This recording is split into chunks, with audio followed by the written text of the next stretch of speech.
Damos gracias al Señor que nos permite nuevamente el poder entrar a su hogar a través de estos programas, a través de estos medios de comunicación.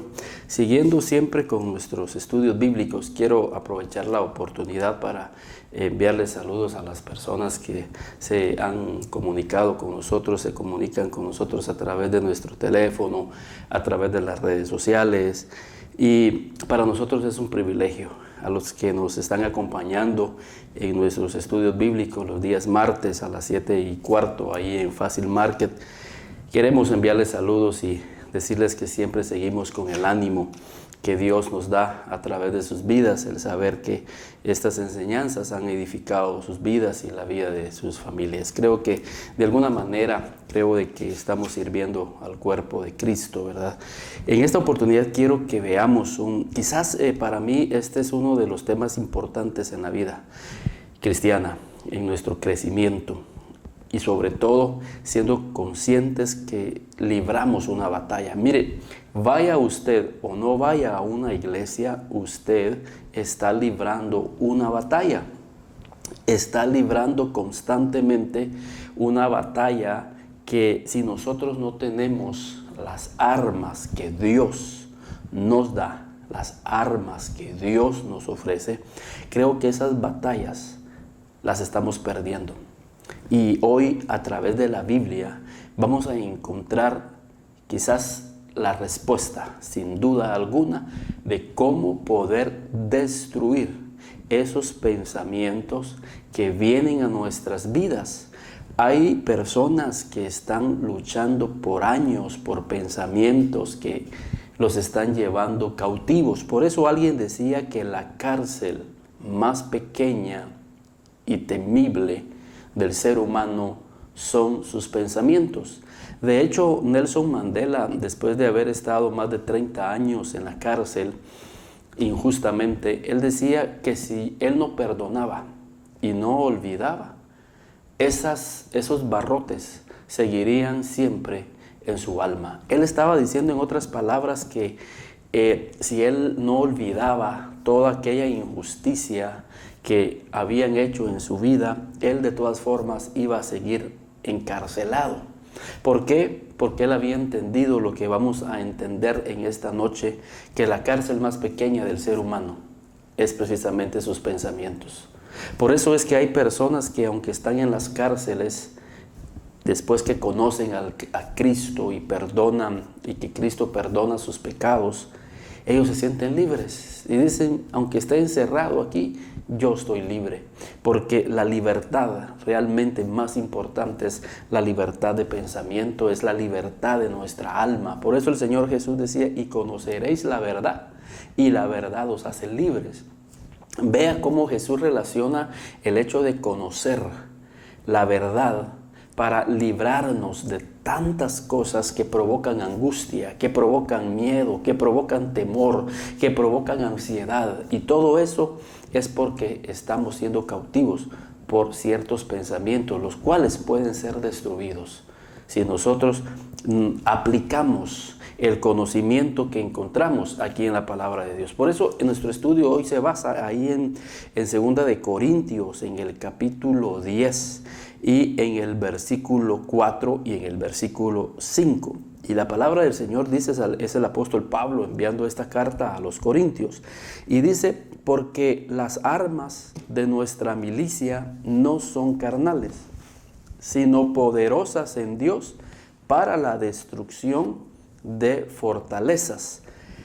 Y fíjese el versículo 5, derribando argumentos y toda altivez que se levanta contra el conocimiento de Dios y llevando cautivo todo pensamiento a la obediencia a Cristo. En estos dos versículos, con la ayuda de otros capítulos que vamos a leer, creo de que aquí encierra los grandes problemas que vemos en la sociedad, los grandes problemas que vemos en los hogares, en las iglesias y en las vidas personales. Pablo aquí termina diciendo en este versículo 5, parte final, y dice, y llevando cautivo todo pensamiento a la obediencia a Cristo. Si nosotros no llevamos cautivos nuestros pensamientos a Cristo, es porque estos pensamientos nos están llevando a nosotros cautivos. O sea, la cautividad del ser humano radica en su forma de pensar, en lo que está pensando con relación a la vida, con relación a alguien. Y lo que tenemos que hacer nosotros es tomar esos pensamientos y llevarlos a la obediencia a Cristo, porque de lo contrario, estos pensamientos nos están llevando a nosotros cautivos. Y podríamos encontrar muchos ejemplos en la Biblia de personas que fueron de alguna manera cautivos de sus propios pensamientos. De hecho, Pablo dice: temo que como la serpiente con su astucia engañó a Eva, vosotros de alguna manera seáis extraviados en vuestros sentidos. Fíjense dónde empieza el extravío de una vida. Empieza precisamente en los sentidos, porque el enemigo tiene un campo en donde trabajar. Y es precisamente en los sentidos, en el pensamiento, en el entendimiento de las personas. Por eso el Señor Jesús le preguntaba a sus discípulos en cierta oportunidad: mire, ¿quién dice la gente que soy yo? Y ellos empezaron a dar algunos argumentos que daba a las personas. Pero Jesús les dice a ellos: ¿y ustedes qué pensáis de mí? Porque era importante qué pensaban los discípulos acerca de Jesús, porque eso era y es clave en nuestra vida. ¿Cuál es el pensamiento que nosotros tenemos de la vida? ¿Cuál es el pensamiento que nosotros tenemos de la vida cristiana? ¿Cuál es el pensamiento que nosotros tenemos acerca de las personas? ¿Por qué? Porque eso definitivamente es clave. ¿Por qué? Porque ahí es donde empieza el cautiverio de las personas. Y el enemigo sabe que si agarra nuestros sentidos, y no se engaña, nos puede estar llevando por un camino totalmente equivocado. Y por eso el Señor aquí nos dice que toda fortaleza, que todo argumento puede ser destruido. Miren, lo que realmente lleva a una persona hacia un camino equivocado son sus argumentos, es su forma de pensar. Y esa forma de pensar está siendo influenciada por el mundo, está siendo influenciada por la filosofía, está siendo influenciada por el mismo sistema en el cual nosotros estamos viviendo. Esos argumentos se vuelven como una fortaleza en nuestra vida, y eso es lo que nos lleva cautivos por un camino en el cual nosotros, como Proverbios dice, hay hombres que le parece que andan en camino de vida, pero al final son caminos de muerte. Hay caminos que al hombre le parecen, y cuando dice le parecen, es que en su entendimiento ese camino es el correcto. Ese camino, y tienen argumentos para decirnos: es que mire esto, esto y esto. Pero el Señor aquí está diciendo en 2 de Corintios capítulo 10 y en el versículo 4: porque las armas de nuestra milicia no son carnales, sino poderosas en Dios para la destrucción de fortalezas. Ahora, ¿qué es una fortaleza? En el versículo 5 lo explica: derribando argumentos y toda altivez que se levanta en contra del conocimiento de Dios. Un argumento se convierte en la fortaleza de muchas personas, y derribar una fortaleza no es fácil. Derribar una fortaleza, nosotros vamos a necesitar de ciertas armas. Por eso es que hay personas que dicen de que no hayan cómo vencer esos pensamientos. Las personas que son obsesivas, compulsivas, por ejemplo, la obsesión es un pensamiento que se alberga en el pensamiento de la persona. Es un pensamiento que se alberga ahí en el entendimiento de la persona. Y eso hace que la persona quede esclavizada con ese argumento. Y a través de ese argumento, las personas justifican sus actos, aunque sean actos equivocados, aunque sean actos en contra de Dios. aunque sean actos que muchas veces pensamos que los queremos justificar de una u otra forma, no agrada el corazón de Dios.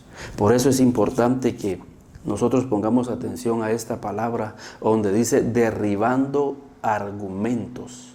Y eso es lo que el Señor quiere en esta oportunidad, derribar un argumento, destruir una fortaleza. Porque si ese argumento no es destruido en la presencia de Dios, ese argumento nos puede estar llevando cautivos. Y es lo que está provocando que en nuestras vidas no progresemos y no desarrollemos en la vida cristiana. Y yo quiero mostrarles algunos ejemplos de personas que fueron cautivos por su forma de pensar. Y esto quiero que lo veamos ahí, por ejemplo, el caso de Asaf, ahí en el Salmo 74.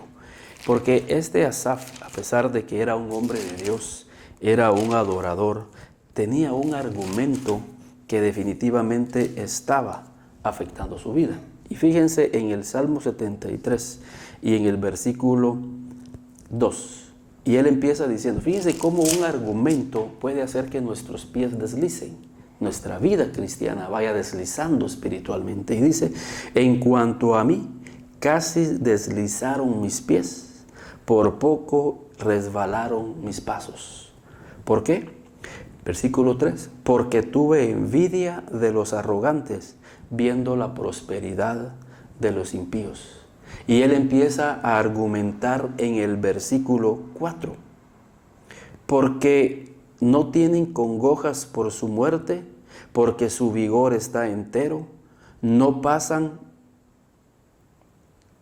trabajos como los otros mortales, ni son azotados como los demás hombres. Por tanto, la soberbia los corona. Entonces Asaf estaba considerando, miren los impíos cómo prosperan. Esas personas que no buscan a Dios, esas personas que no tienen temor de Dios y cómo son prosperados. Y uno que está sirviéndole al Señor está pasando por dificultades, está pasando por algunas adversidades. Y esa forma de pensar estaba esclavizando la vida de este adorador.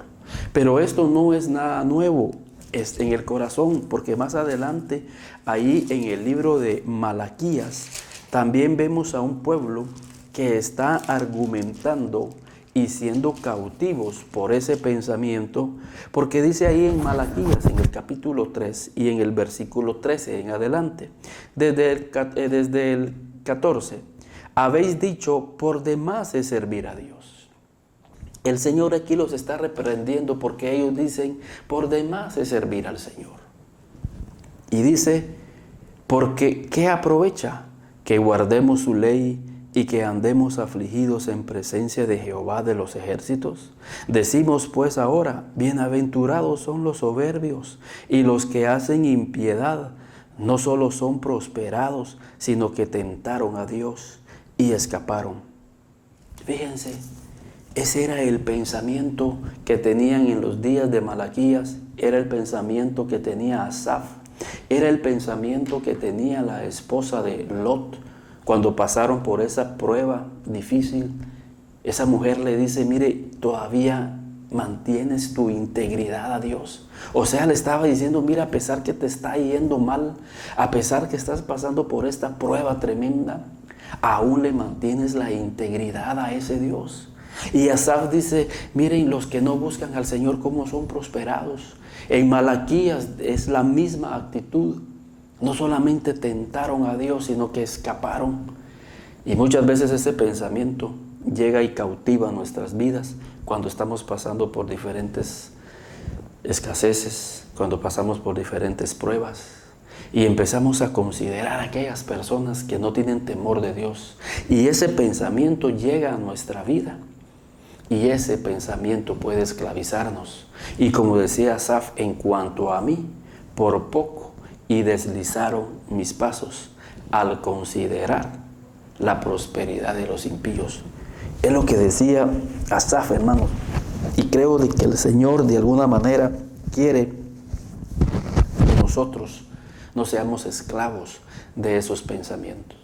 Pero la buena respuesta que tenemos en Corintios es que si nosotros usamos las armas de Dios, podemos destruir esas fortalezas, podemos destruir esa forma de pensar. Asaf, dice Asaf más adelante, ahí en el versículo 17 del capítulo 73, hasta que entrando en el santuario de Dios, comprendí el fin de ellos. Ciertamente los has puesto en deslizaderos, en asolamientos los harás caer. Pero ¿dónde tuvo Asaf esa oportunidad para destruir ese pensamiento?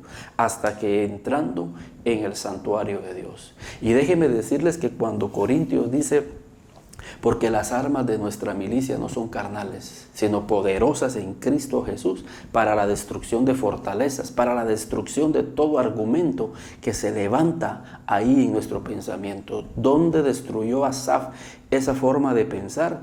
Entrando en el santuario de Dios. Y es que una de las armas que nosotros tenemos para poder destruir esa forma de pensar es en la presencia de Dios, es la vida de oración. ¿Cuántas personas, yo por mi trabajo como psicólogo, que es mi trabajo, cuántas personas llegan conmigo y me dicen, mire, mi problema es que es mi forma de pensar, mi problema son los pensamientos. No puedo yo quitar ese pensamiento, y empiezan a decirme, mire, pensamientos de ira, pensamientos de cólera, pensamientos de venganza, pensamientos de tristeza, pensamientos de depresión, pensamientos de soledad. Y da tristeza, por un lado, escucharlos, cómo estas personas son presas de sus mismos pensamientos. Estos pensamientos los están llevando cautivos por la vida. Pero les digo yo, cuando nosotros usamos las armas del Señor, nosotros somos libres.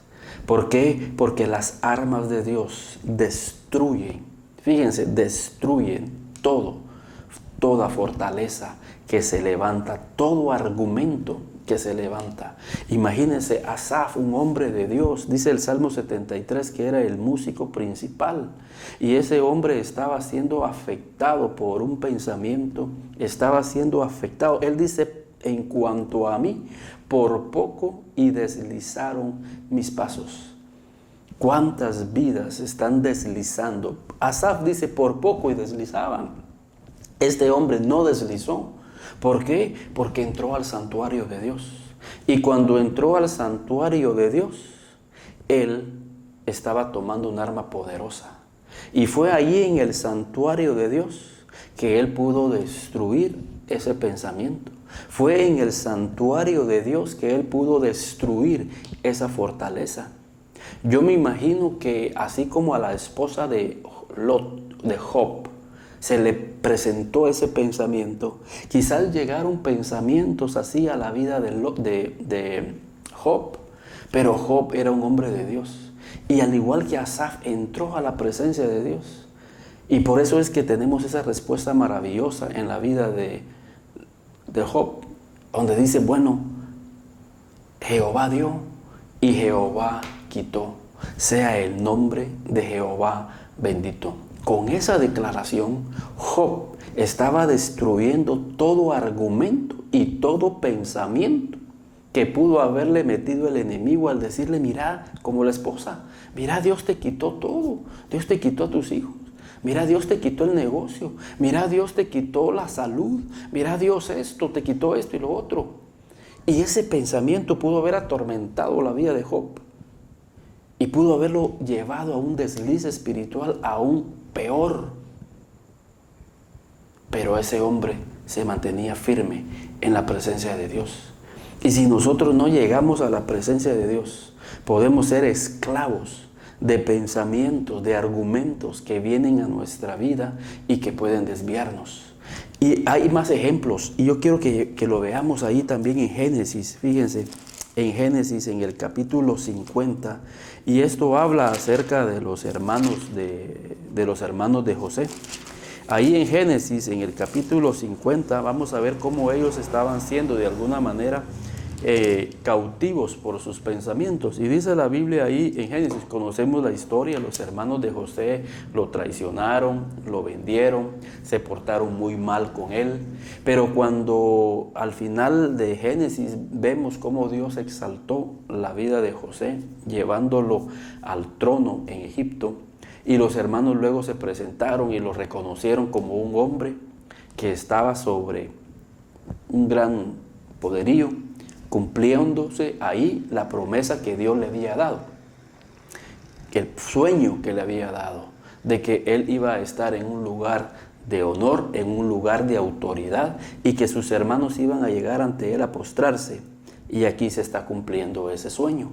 ¿Por qué? Porque cuando Dios tiene un sueño en la vida de alguien, aunque estemos pasando por diferentes dificultades, Dios va a cumplir ese sueño. Y son esos pensamientos que deben estar en nuestra vida para que cuando se presente la traición, para que cuando se presente la difamación, para que cuando se presente todas esas cosas adversas como las que José pasó, nuestros pensamientos no claudiquen. Y que nuestro ánimo no claudique, sino que al contrario podamos pensar, como fue en la vida de José, Dios va a ser fiel para cumplir su promesa en nuestras vidas. Entonces los hermanos de José llegaron y dice en el versículo 15 del capítulo 50, viendo los hermanos de José que su padre era muerto, dijeron, quizá, ahí empezó el engaño, quizá José nos va a dar, quizá nos aborrecerá José y nos dará el pago de todo el mal que le hicimos. Ahí estaban siendo engañados por su pensamiento. Ellos estaban siendo cautivos por ese pensamiento. Se llenaron de temor, se llenaron de angustia, se llenaron de ansiedad y por gusto. Porque José no estaba pensando como ellos estaban pensando. Y ese es el problema de nosotros. Pensamos por otros e inclusive pensamos por Dios. Seguramente Dios me va a dar todo el castigo. Dios me va a perdonar. Seguramente Dios a mí no me ama. Seguramente Dios a mí ya se olvidó de mí. Hasta con Dios somos así. Y somos así con las personas. Quizás el pastor no me va a perdonar. Quizás el pastor a mí no me ama. Quizás a mí mi esposa no me ama. Quizás mis hijos a mí no me aman. Quizás las personas a mí me desprecian. Estamos pensando por otros. Y ahí es donde tenemos que destruir esa fortaleza. Es ahí donde tenemos que destruir ese pensamiento. Los hermanos de José estaban siendo engañados por su propio pensamiento. Quizá José nos aborrecerá. Imagínense, estaban pensando que José los iba a aborrecer. ¿Por qué? Porque ellos estaban pensando como piensa el mundo. Pero José era un hombre de Dios. Y José les dice a ellos, dándoles esa respuesta, y le dice, vosotros pensáis mal contra mí, mas Dios lo encaminó a bien para hacer lo que vemos hoy, para mantener en vida a mucho pueblo. José entendió una clave y dice, Dios lo encaminó para bien. Y esta es una clave para que nosotros podamos perdonar. No fue la habilidad de José quien lo llevó al trono. No fue la sabiduría de José quien lo llevó a ese lugar de autoridad. No fue la casualidad de la vida, sino que fue Dios. O sea, José en todo momento le daba la gloria a Dios. Y no olvidemos esa frase que José dice, mas Dios lo encaminó a bien para hacer lo que vemos hoy, para mantener en vida a mucho pueblo. O sea, José está diciendo, miren, yo soy el cumplimiento de lo que Dios había dicho hace muchos años atrás, que yo iba a llegar a un lugar en donde iba a ser de mucha bendición a muchas vidas. No era únicamente José el que estaba siendo bendecido al llevarlo Dios a ese lugar, sino que la vida de José iba a ser un instrumento para bendecir a muchas vidas. empezando por la vida de sus hermanos, aquellos que lo habían traicionado. Pero para que José pudiera haber llegado a tener esa actitud, él tenía que ser libre de pensamientos. A la vida de José quizá le llegaron, como todo ser humano, deseos de venganza. A la vida de José le llegaron momentos de cólera. A la vida de José llegaron momentos de enojo y de molestia cuando vio a sus hermanos que lo habían traicionado. Es más, hasta los mismos hermanos de José decían, de plano, es obvio que José nos va a dar todo el pago de todo el mal que le hicimos. Pero cuando un hombre ha destruido toda fortaleza de pensamiento contrario a la voluntad de Dios, es un hombre libre para perdonar, es un hombre libre para amar, es un hombre libre para servir. Y por eso es que hay personas que no perdonan, por eso es que hay personas que no olvidan, por eso hay que personas que no sirven en una iglesia hacia la comunidad, porque no han olvidado todo el mal que le han hecho. De hecho, José tuvo 2 hijos. El primer hijo de José se llama, está Manasés, y el otro hijo no se me viene en mente, pero lo vamos a colocar ahí en pantalla. Pero José, el primer hijo, Dios me ha hecho olvidar toda la aflicción en la tierra de mi aflicción. Jehová me ha hecho olvidar toda la aflicción. Este era el primer hijo, así se llamaba el primer hijo de José. Y el segundo era, Jehová me ha hecho fructificar en la tierra de mi aflicción. Porque estos 2 conceptos van de la mano. Si nosotros queremos ser prosperados, tenemos que olvidar. Si nosotros no olvidamos, no podemos prosperar. Y José estaba olvidando. Por eso el apóstol Pablo dice, una cosa hago, dice, olvido lo que queda atrás. Porque si Pablo no hubiese olvidado lo que queda atrás, Pablo hubiese sido cautivo de sus pensamientos. Pablo hubiese sido cautivo. Por ejemplo, una cosa que tenía que olvidar Pablo era el asesinato de el primer mártir de la iglesia. Ese primer mártir que se llamaba Esteban.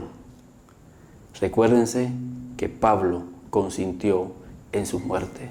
Pablo tenía que olvidar eso, porque si Pablo no hubiese olvidado eso, Pablo hubiera estado siendo cautivo por ese pensamiento. Eres un asesino. Es más, imagínense, Pablo habló en 1 Corintios 13 acerca del amor. Y alguien pudo haberle dicho, es más, sus propios pensamientos, ¿por qué estás hablando de amor? Si tú mataste al primer mártir de la iglesia, ¿por qué estás hablando de amor si tú perseguías a la iglesia?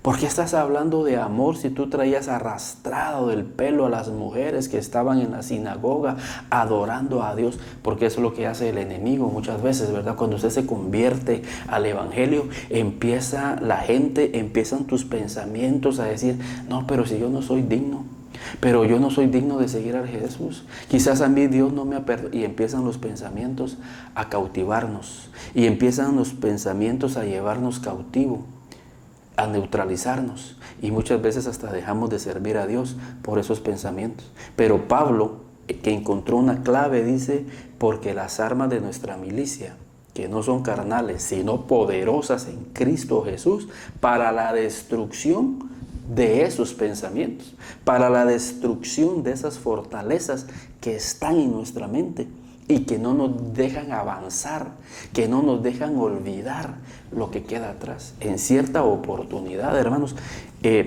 recién convertido Pablo, él tuvo una persecución tremenda, querían matarlo. Y Pablo tuvo que huir a Jerusalén, imagínense, angustiado. El que haya pasado esa experiencia debe de comprender a Pablo.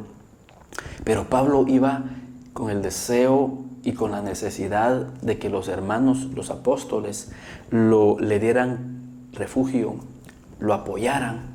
Pero dice la Biblia que cuando Pablo llegó a Jerusalén, dice que los apóstoles no querían juntarse con él, porque pensaban, imagínense, ahí está, la Biblia lo dice, porque ellos pensaban, miren el pensamiento de los apóstoles, porque ellos pensaban de que no era genuina la conversión de Pablo. O sea, los mismos apóstoles fueron cautivos de sus mismos pensamientos. Y esos pensamientos equivocados los llevó a ellos a tener una actitud y una conducta equivocada para la vida del hermano Pablo. Imagínense que si esa actitud hubiese afectado la vida de Pablo y hubiese dicho Pablo quizás con justa razón, no, entonces yo mejor me voy. Si este es el evangelio, si este es el amor que predican aquellos que anduvieron con Jesús, entonces yo mejor me regreso al judaísmo. Imagínense y la iglesia hubiese perdido una gran bendición. Pablo escribió el 70% del Nuevo Testamento.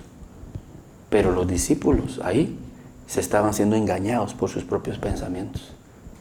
Pero Pablo, dice la Biblia, que olvidó eso, olvidó esa humillación, olvidó ese desprecio.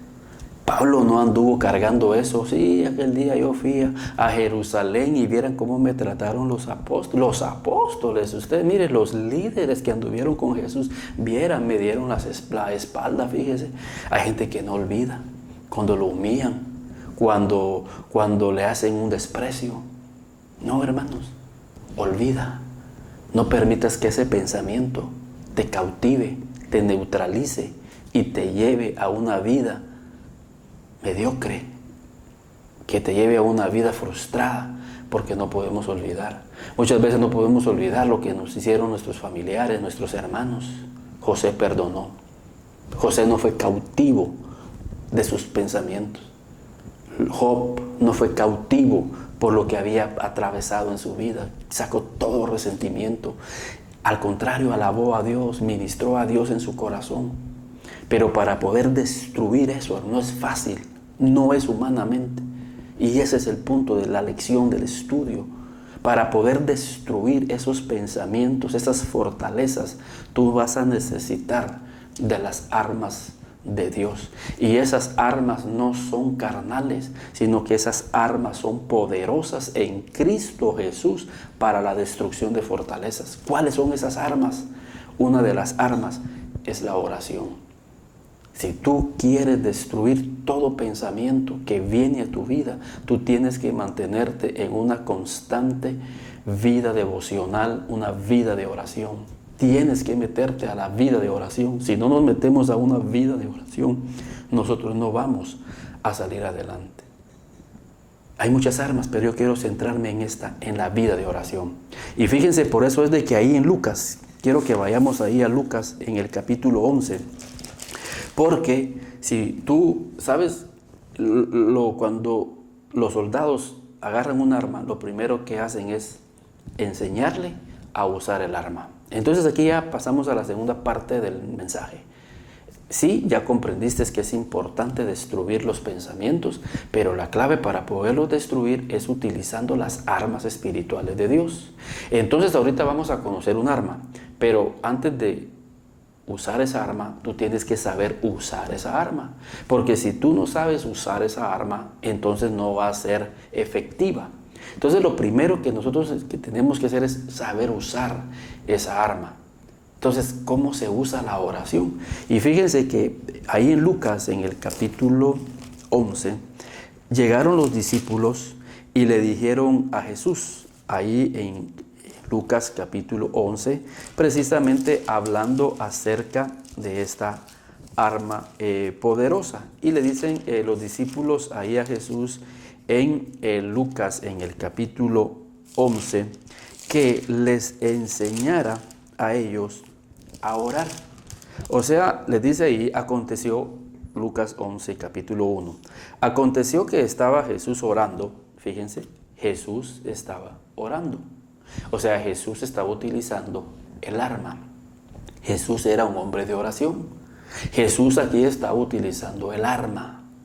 Y Jesús siempre se mantenía orando porque sabía que es una arma poderosa para la destrucción de fortalezas. Entonces la Biblia dice, aconteció que estaba Jesús orando en un lugar y cuando terminó, uno de sus discípulos le dijo, Señor, enséñanos a orar como también Juan enseñó a sus discípulos. Entonces Juan le enseñaba a sus discípulos cómo orar. Y ahora aquí los discípulos le están diciendo a Jesús, mira, enséñanos a orar. En otras palabras le está diciendo, Señor, enséñanos a utilizar esta arma espiritual.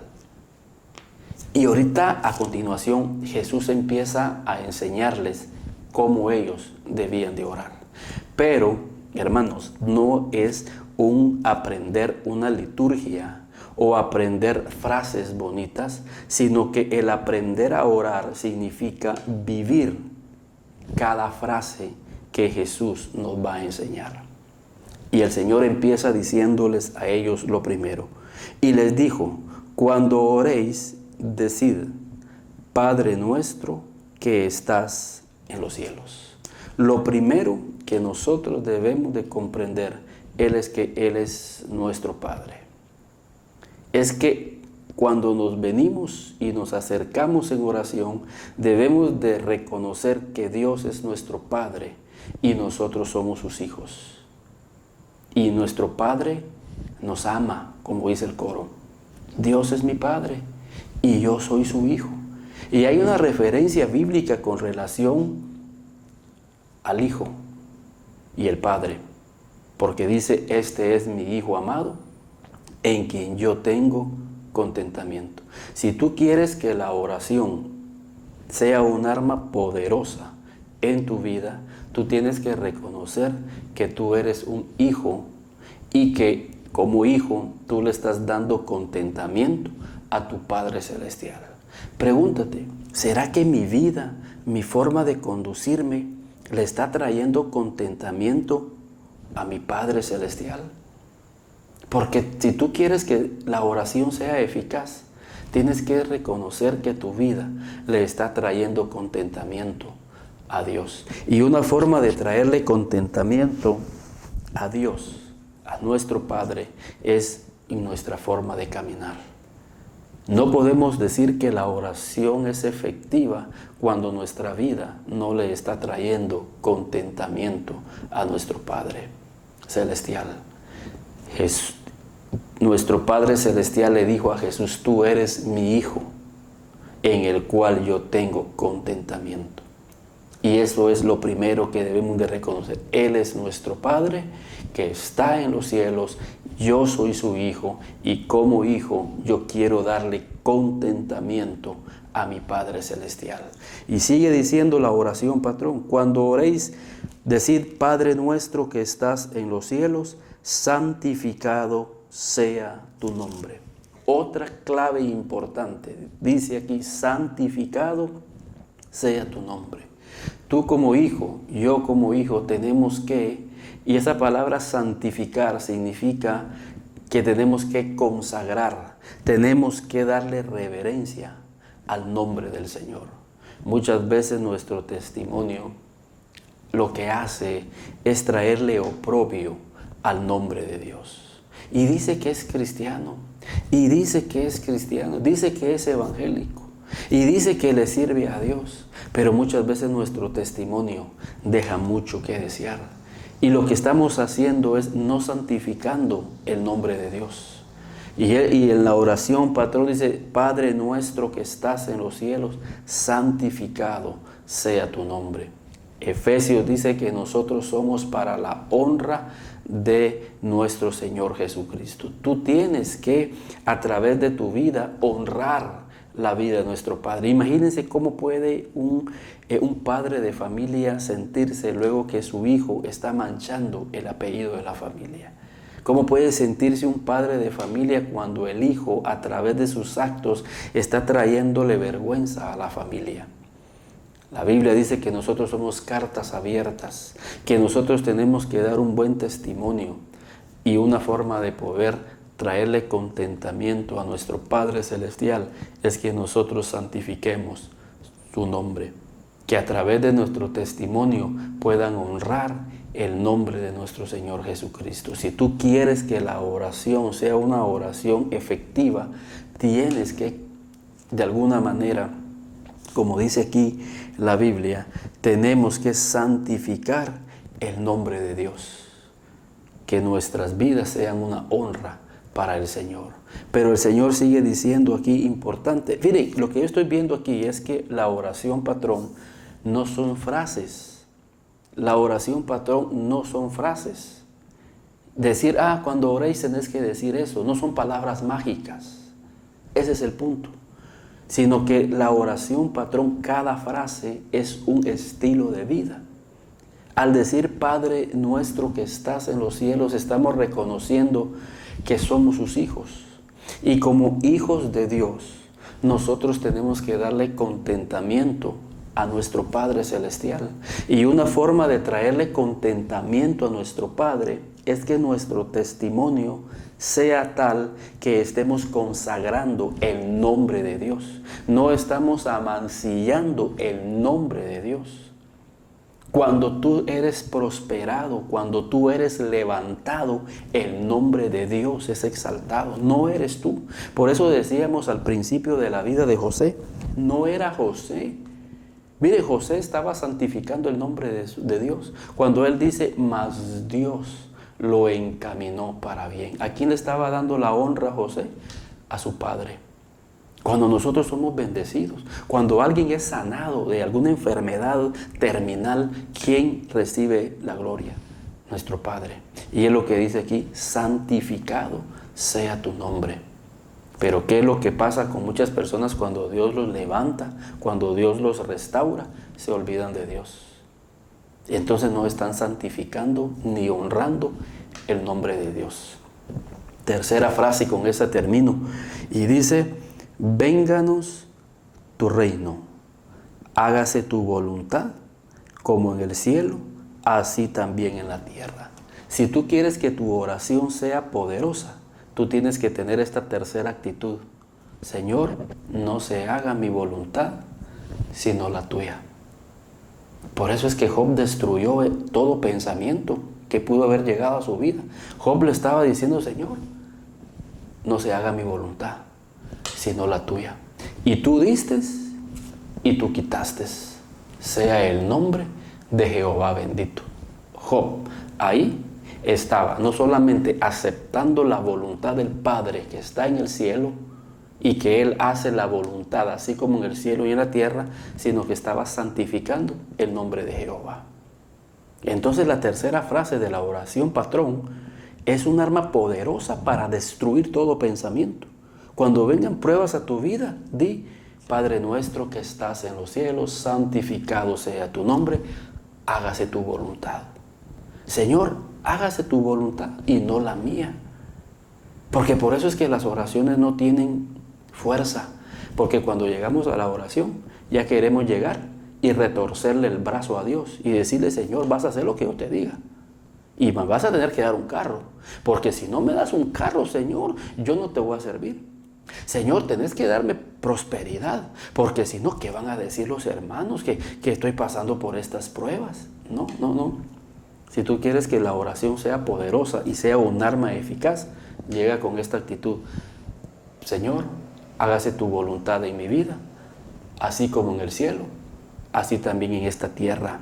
Jehová dio, Jehová quitó. Si Jehová te quiere dar, amén. Si Jehová no te quiere dar, amén. Pero no debemos de sentarlo como una doctrina de que tiene que darme, no tiene que darte. Él sabe lo que es mejor para tu vida. Mira, al pródigo le dieron y se perdió. Lo que tú tienes que hacer y lo que yo tengo que hacer es crecer espiritualmente, crecer para que creciendo espiritualmente entonces podamos tener la habilidad para poder administrar lo que Dios nos da. Pero esta frase es poderosísima. Padre, hágase tu voluntad en el cielo como en la tierra. Y eso, hermanos, por eso dice ahí en Santiago, vamos a los que decís hoy y mañana iremos y traficaremos y ganaremos. Y no sabes qué va a pasar el día de mañana. Por lo cual deberíamos de decir, si Dios quiere, si Dios lo permite, haremos esto y haremos aquello. Dios es el que decide. Dios es el que decide por nuestra vida. Y si Él quiere que pasemos por una prueba, por un valle, Él lo va a permitir.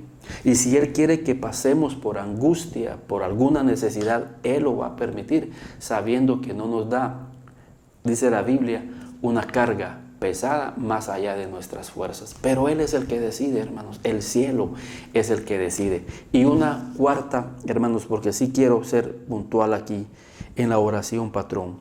Y dice aquí en la oración patrón, en el versículo 3, hágase tu voluntad, vénganos tu reino, hágase tu voluntad, como en el cielo, así también en la tierra. El pan nuestro de cada día, dánoslo hoy. El pan nuestro de cada día, dánoslo hoy. Y no está hablando del pan material, sino que está hablando de la palabra. Jesús dijo, no solo de pan vive el hombre, sino de toda palabra que sale de la boca de Dios. Y lo que verdaderamente va a destruir todo pensamiento que viene a tu vida es la palabra revelada. Es la palabra que va a llegar a tu vida y va a romper todo ese pensamiento que está en tu vida. Y yo espero que ahorita mismo la palabra revelada esté llegando a tu corazón y pueda estar destruyendo todo pensamiento y toda fortaleza que se pueda estar formando en tu vida a través de un pensamiento que el Señor no quiere. Y otra más, hermanos, pensaba que iba a terminar, pero veo que no. Para que la oración sea eficaz, tiene que llegar la palabra. No te levantes de la oración si no has recibido una palabra de Dios en tu corazón. No te levantes de ese lugar de oración si tu corazón no ha recibido una palabra a través de un salmo, a través de un pasaje bíblico, puede ser a través de un coro, pero no te levantes si la palabra, si el pan no ha llegado a tu vida, porque no solo de pan vive el hombre, sino de toda palabra que sale de la boca de Dios. Si tú quieres vivir, no te levantes de ese lugar de oración hasta que oigas la palabra de Dios en tu corazón y en tus sentidos, porque va a ser ahí en los sentidos. Por eso Romanos capítulo 12 y en el versículo 2 dice, no os conforméis a este siglo, sino transformaos por medio de la renovación de nuestro entendimiento. Y lo único que puede renovar nuestro entendimiento es la palabra. Y cuando la palabra llega, transforma. Y esa transformación empieza renovando nuestro entendimiento, pero eso lo hace la palabra, que limpia de todo pensamiento que está clavado ahí, como producto de una experiencia traumática, como producto de la cultura, como producto de una enseñanza, de una crianza que fue formando en nosotros ideas preconcebidas de la vida, erróneas. Pero la palabra, el pan, cuando entra como una palabra revelada, empieza a limpiar ese entendimiento. Y tú eres transformado. Pero aquí viene otra cosa más de la oración, patrón. No, Dios no quiere que nos vayamos. Miren lo siguiente que viene para que pueda ser efectiva una oración. Dice, y perdónanos nuestros pecados, porque también nosotros perdonamos a todos los que nos ofenden o que nos hieren. Es José. José dice, yo los perdono, mis hermanos. Ustedes pensaron mal contra mí, pero yo los perdono. Yo saco todo resentimiento como Pablo. Una cosa hago, olvido lo que queda atrás y me extiendo a lo que está adelante. Yo perdono. Para que la oración sea un arma poderosísima, tienes que perdonar. Porque si no perdonas, esa arma poderosísima como lo es la oración no va a ser efectiva. Entonces el Señor Jesús le dice, Jesús, enséñanos a orar. Está bien, hijo, yo te enseño a orar. Tienes que perdonar para que la oración sea efectiva. Pedro, yo puedo imaginarme a Pedro. Pedro, mira, para que la oración sea una oración poderosísima en tu vida, Pedro, tienes que perdonar, porque si no perdonas, la oración no va a ser efectiva. Por eso es que Pedro, cuando le habla a los casados, dice, y vosotros maridos, vivid con ellas, con tus mujeres, sabiamente, dando honor a la mujer como a vaso más frágil, para que las oraciones no tengan estorbo. ¿Por qué las oraciones tienen estorbo? Porque no perdonamos. ¿Por qué las oraciones tienen estorbo? Porque no recibimos el pan de Dios en la oración. ¿Por qué las oraciones no tienen estorbo?